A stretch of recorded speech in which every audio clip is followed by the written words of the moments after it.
Good morning students. B Ed first year के paper pedagogy of history इतिहास का शिक्षण शास्त्र विषय के अंतर्गत हम जो है इतिहास की विषय वस्तु यानी कि इतिहास की विषय वस्तु का जो एक तरह से शिक्षा शास्त्रीय विश्लेषण संबंधी विचारों मतलब देख रहे थे, यानी कि एक इतिहास में किस तरह की विषय वस्तु को एक अध्यापक को विद्यालयों में शिक्षण कार्य करना है, जिसको कि किस तरह से उसको विश्लेषण करना है।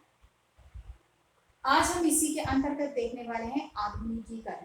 आधुनिकीकरण किसे कहा जाता है, क्योंकि यह भी एक इतिहास का एक टॉपिक है या प्रकरण है जो कि समाज की विकास की गति को निरंतर रूप से बनाए रखने में आधुनिकीकरण की भूमिका हर समय रहेगी। आधुनिकीकरण किसे कहा जाता है? अगर सामान्य भाषा में बात करें तो आधुनिकीकरण जो है वह विचारों के स्वरूप तथा स्तर में अनुकूलनता है। विचारों के स्वरूप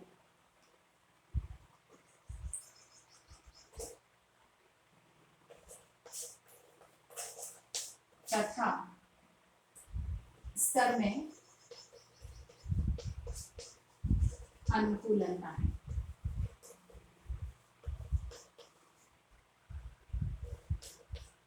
ठीक है ना, यानी कि विचारों के स्वरूप और स्तर में किसी भी तरह किसी भी समय, जैसे कि आधुनिकीकरण वैज्ञानिकता, अगर मूल की परिभाषा को देखते हैं तो मूल की परिभाषा तो बहुत विस्तृत दी गई है, जिसमें कि उन्होंने एक सामान्य जो है एक तरह से कहा जाए कि समय अनुकूल परिवर्तन को आधुनिकीकरण से जोड़ा है। लेकिन समय अनुकूल परिवर्तन के साथ में अगर मूल की परिभाषा को हम देखते हैं, हम उसको भी देख ही लेते हैं।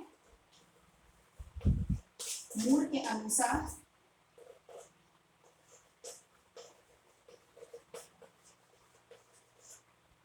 समयानुकूल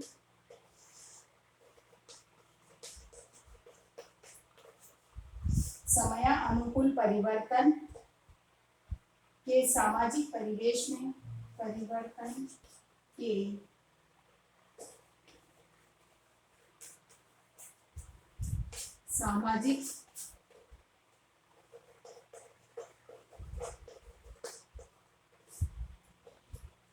सामाजिक परिवेश में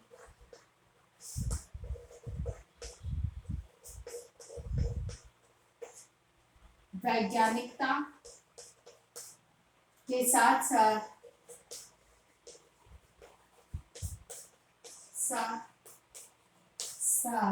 परंपराओं, रूढ़ियों,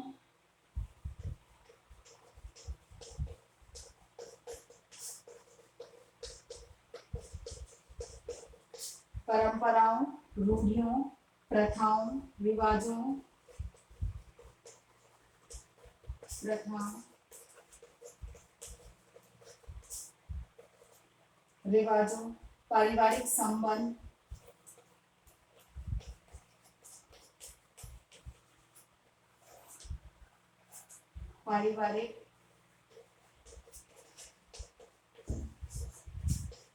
पारिवारिक संबंध, कानून,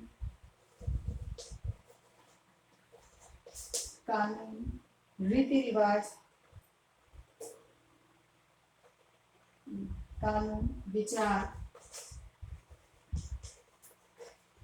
विचारों में नवीन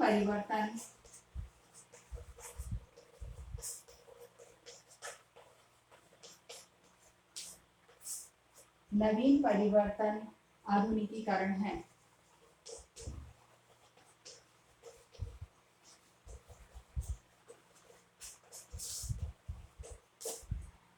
मूल की अगर इस परिभाषा को देखते हैं तो जो हम पहले जो सामान्य उसमें समझा था कि आधुनिकीकरण विचारों के स्तर तथा विचारों के स्वरूप और स्तर में अनुकूलनता है।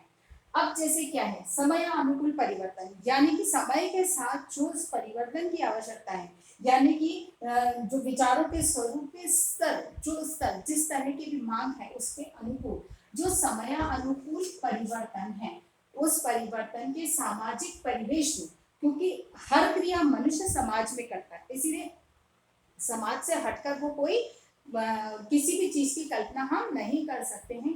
क्योंकि कुछ भी एक तरह से कहे कोई भी आविष्कार भी किया गया है तो उसकी वास्तविकता या उसकी उपयोगिता को समाज ही प्रमाणित करेगा। इसीलिए सामाजिक परिवेश में वैज्ञानिकता के साथ, क्योंकि वैज्ञानिकता निरंतर रूप से परिवर्तन की नवीन धारा को प्रवाहित करती है, जो टेक्निकली जो सहयोग मिलता है परिवर्तन में, उसके लिए वैज्ञानिकता का होना बहुत जरूरी है। और केवल एक तकनीकी दृष्टिकोण से नहीं, वैज्ञानिकता में वैज्ञानिक सोच का होना भी अनिवार्य है, क्योंकि व्यक्ति केवल वैज्ञानिक डिवाइसेस का ही उपयोग करके, जो विज्ञान ने नए डिवाइस या उपकरण बनाए हैं उन्हीं का उपयोग करके वो आधुनिक हो जाता, ऐसा नहीं।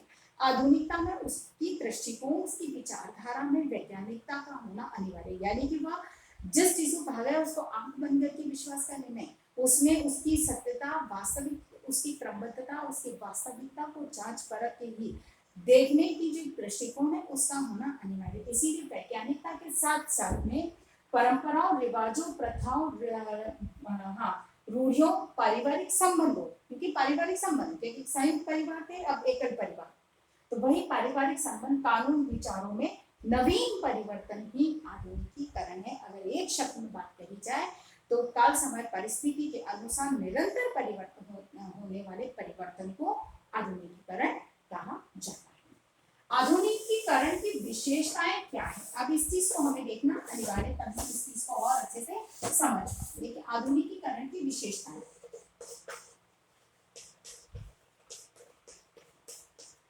क्योंकि समाज में अगर प्राचीन काल से लेकर देखा जाए तो एक तरह से मानव सभ्यता से अगर देखें, हम अभी तक देख ही रहे हैं उसी चीज को, तो विकास की यात्रा निरंतर रूप से चल रही है और हर समय स्तर आवश्यकता के अनुसार परिवर्तन को हर मानव सभ्यता ने स्वीकार किया, अर्थात कि यह परिवर्तन की जो प्रक्रिया है वह उस समय के अनुसार आधुनिकीकरण की विचारधारा को प्रबल करती है।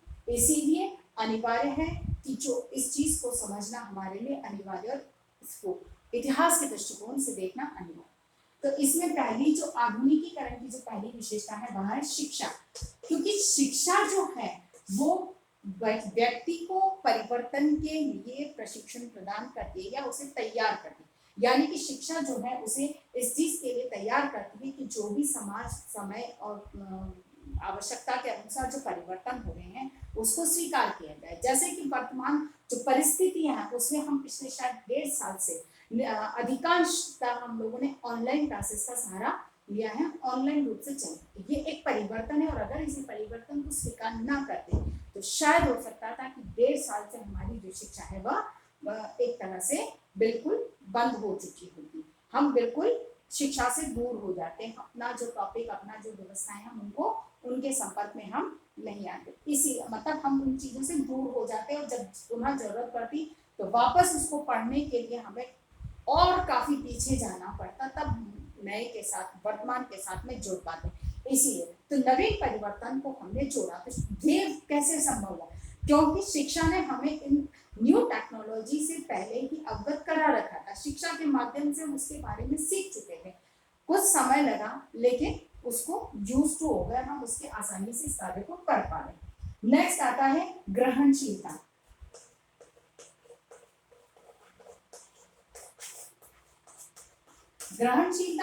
ग्रहणशीलता क्योंकि आधुनिकीकरण की यह एक विशेषता है कि किसी परिवर्तन को ग्रहण कर लिया जाए, तो ये एक व्यक्ति में होना, और ये जब अगर हम विकास की हमारी यात्रा को देखते हैं मानव सभ्यता के, तो समाज या लोगों ने जो नवीन उन्होंने आविष्कार किए थे उसको ग्रहण नहीं किया होता, एक्सेप्ट नहीं किया होता, तो निश्चित है कि वह आज हम इस अवस्था में नहीं होते या इस रूप में हम नहीं होते। इसीलिए ग्रहणशीलता का होना भी महत्वपूर्ण है, इसकी एक विशेषता।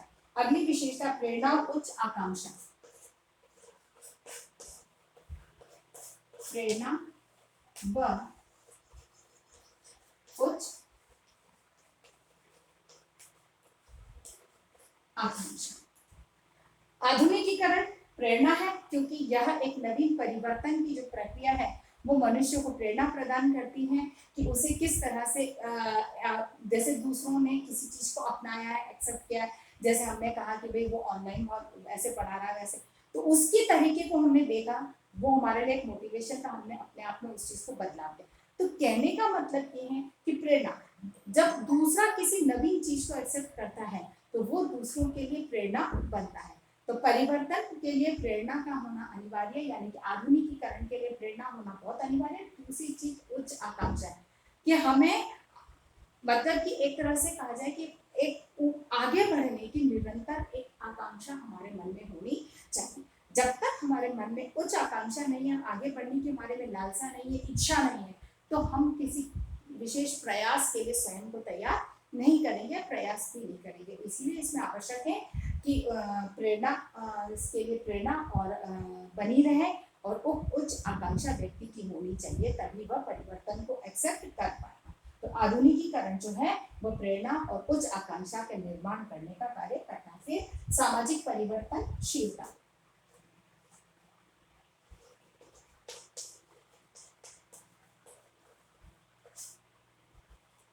सामाजिक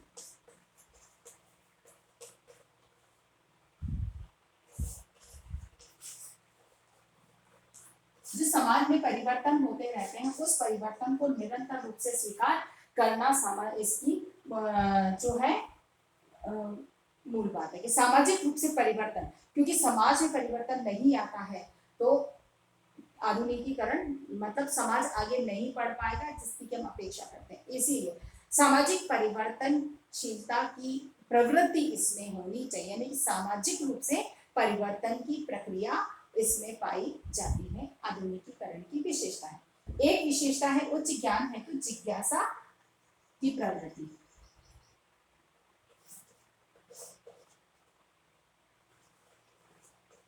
उच्च ज्ञान हेतु जिज्ञासा, यानी कि आधुनिकीकरण की अगली विशेषता है कि उसमें निरंतर रूप से जिज्ञासा, उच्च ज्ञान को जो है उससे और अधिक ज्ञान को हासिल करने की जिज्ञासा इसमें रहती है, तभी निरंतर रूप से परिवर्तन आता है। जो जितना आ गया उतने में अगर हम संतुष्ट हो गए तो परिवर्तन नहीं आया, तो वह आधुनिकीकरण नहीं है। इसीलिए आधुनिकीकरण की जो विशेषता है उसमें उच्च ज्ञान की जिज्ञासा का होना अनिवार्य है। अगला है औद्योगिक उन्नति,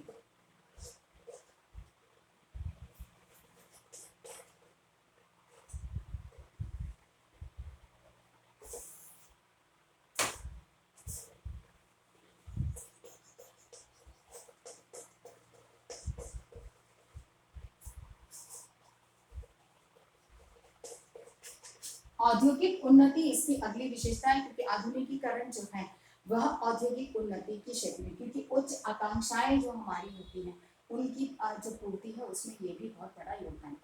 तो औद्योगिकीकरण की जो है उन्नति भी, क्योंकि इसमें निरंतर रूप से कुछ नए परिवर्तन, क्योंकि जैसे जैसे समाज की आवश्यकताओं की पूर्ति के लिए प्रयास करता है तो उसमें और नई आवश्यकताओं की जो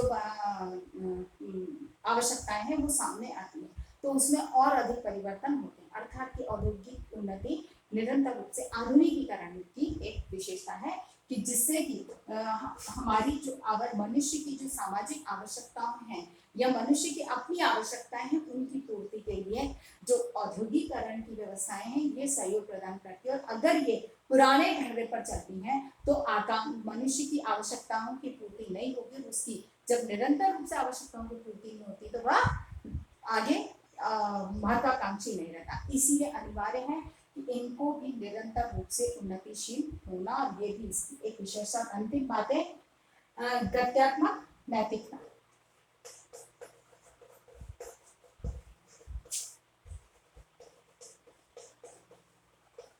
गत्यात्मक नैतिकता यानी कि नैतिक संस्कारों की जो एक गतिशीलता इसमें, क्योंकि जो समय काल परिस्थिति के अनुसार जिन परिवर्तनों की आवश्यकता है उन परिवर्तनों को स्वीकार करना इसकी विशेषता है।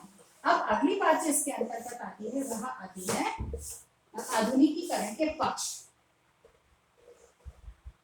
इसके पक्ष, क्योंकि ये किन किन पक्षों में हमको आधुनिकीकरण जो है वो अधिकांश रूप से देखने को मिलते हैं, क्योंकि इसके भी इन पक्षों को जानना हमारे लिए जरूरी है, क्योंकि ये परिवर्तन आधुनिकीकरण को किस तरह से दिशा प्रदान करने में सहयोग करते हैं। तो पहला पक्ष है राजनीति,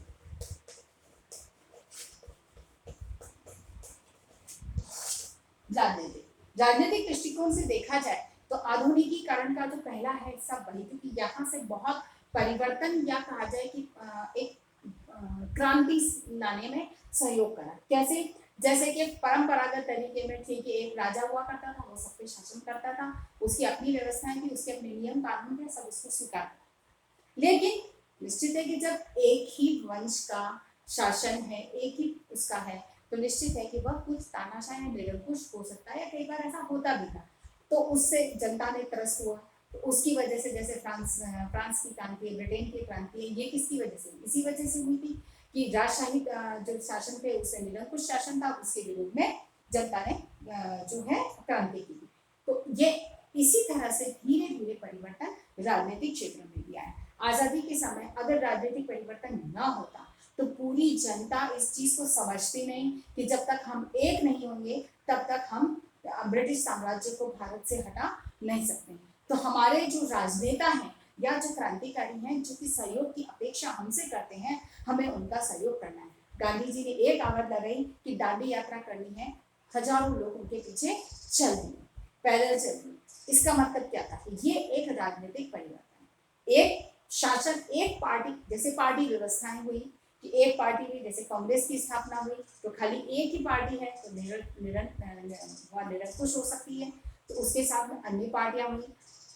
फिर इसमें कुछ जातीय समीकरणों पर आधारित, क्योंकि भारत एक धर्मनिरपेक्ष राष्ट्र है एक तरह से कहा जाए, क्योंकि यहाँ पर सभी धर्मों के लोग रहते हैं। तो यहाँ पर जो राजनीतिक पार्टियां बनी तो कुछ इसमें राजनीतिक जातीय समीकरणों के आधार पर पार्टियां बनी। तो कहने का मतलब एक राजनीतिक परिवर्तन जो है ये भी आधुनिकीकरण की दिशा में एक बहुत बड़ा पक्ष है, जिससे कि लोगों की विचारधाराओं को परिवर्तन किया, लोगों के सोचने के तरीकों में परिवर्तन किया और आकांक्षाओं में भी बहुत परिवर्तन किया। अगली बात आती है सामाजिक। सामाजिक आधुनिकीकरण। निश्चित है कि समाज की अपनी परंपराएं, रीति रिवाज, मूल्य, वेशभूषा, खान पान, सब कुछ एक परंपरागत था। उसमें आधुनिकीकरण के साथ में जैसे मुगल साम्राज्य के संपर्क में आया तो मुगल सभ्यता, संस्कृति, सांस्कृतिक परंपराएं, मूल्य का जो है सम्मिश्रण होने लगा। जब ब्रिटिश साम्राज्य का भारत में स्थापना हुई तब उनकी परंपराएं या पाश्चात्य परंपरा से लोग संपर्क में आने लगे। उसका प्रभाव आज भी हमको देखने को मिलता है कि हम हमारी परंपरागत जैसे वेशभूषा है, परंपरागत वेशभूषा को अगर लड़कियों को पहनने को कह दें तो वो एक बार को हिचकिचाएंगी कि हमको तो वो नहीं पहनना। सूट तक पहनने में लड़कियों को लगता है कि ओल्ड फैशन है, अब वो जीन्स टॉप, जो पाश्चात्य पोशाकें हैं, ड्रेसेस हैं, उनको पहनना पसंद करते हैं। तो ये क्या है? ये एक तरह से सामाजिक परिवर्तन है जो आधुनिकीकरण का एक महत्वपूर्ण पक्ष है, जिसमें कि बहुत बड़ा परिवर्तन आया। अगला है आर्थिक। आर्थिक अगर हम देखें तो आर्थिक परिवर्तन जो परंपरागत व्यवसाय थे कि जैसे खेती करना है, मट्टी के बर्तन बनाना है, लकड़ी का उपयोग करना है, तो उनमें परिवर्तन। जैसे हम खेती करने को लेते हैं तो पहले परंपरागत तरीके से बैल से हल जोते जाते थे और खेतों की गुड़ाई बढ़ाई की जाती थी। लेकिन अब परिवर्तन आया, उस परिवर्तनों को किसानों ने एक्सेप्ट किया और जो वैज्ञानिक तकनीकें उसका भी वे उपयोग करने लगे हैं। जैसे ट्रैक्टर के माध्यम से खेतों को हल जोतना है, फसलें काटने में जो हाथ से काटी जाती थी उसमें से अब मशीनों से बाकायदा कटने लगी हैं।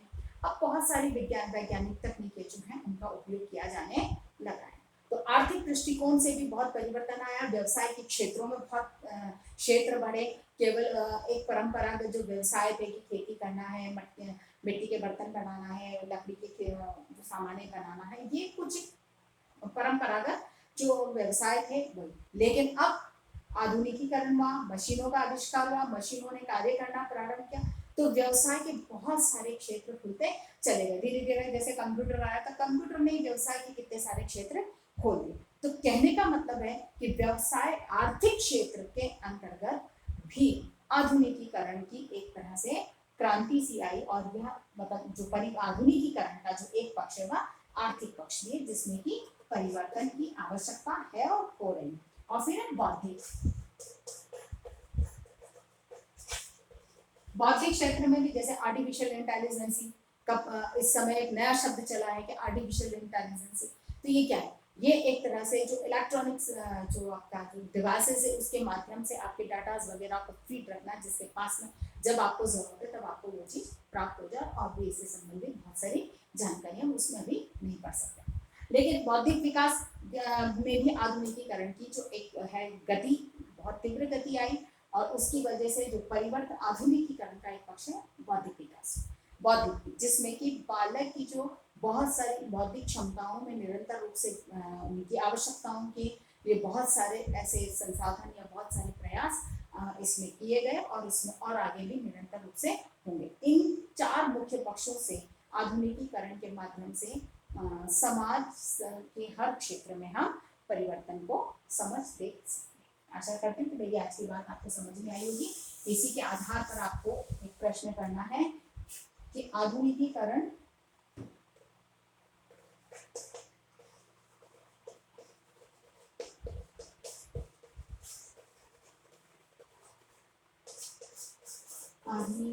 की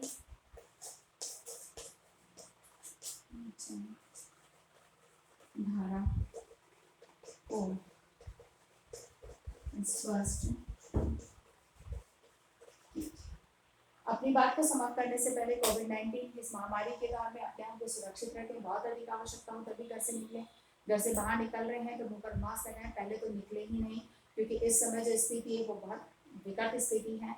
इसीलिए जो सरकार के द्वारा गाइडलाइन जारी की गई है उसका सख्ती से पालन करें। स्वस्थ रहें, सुरक्षित रहें। धन्यवाद।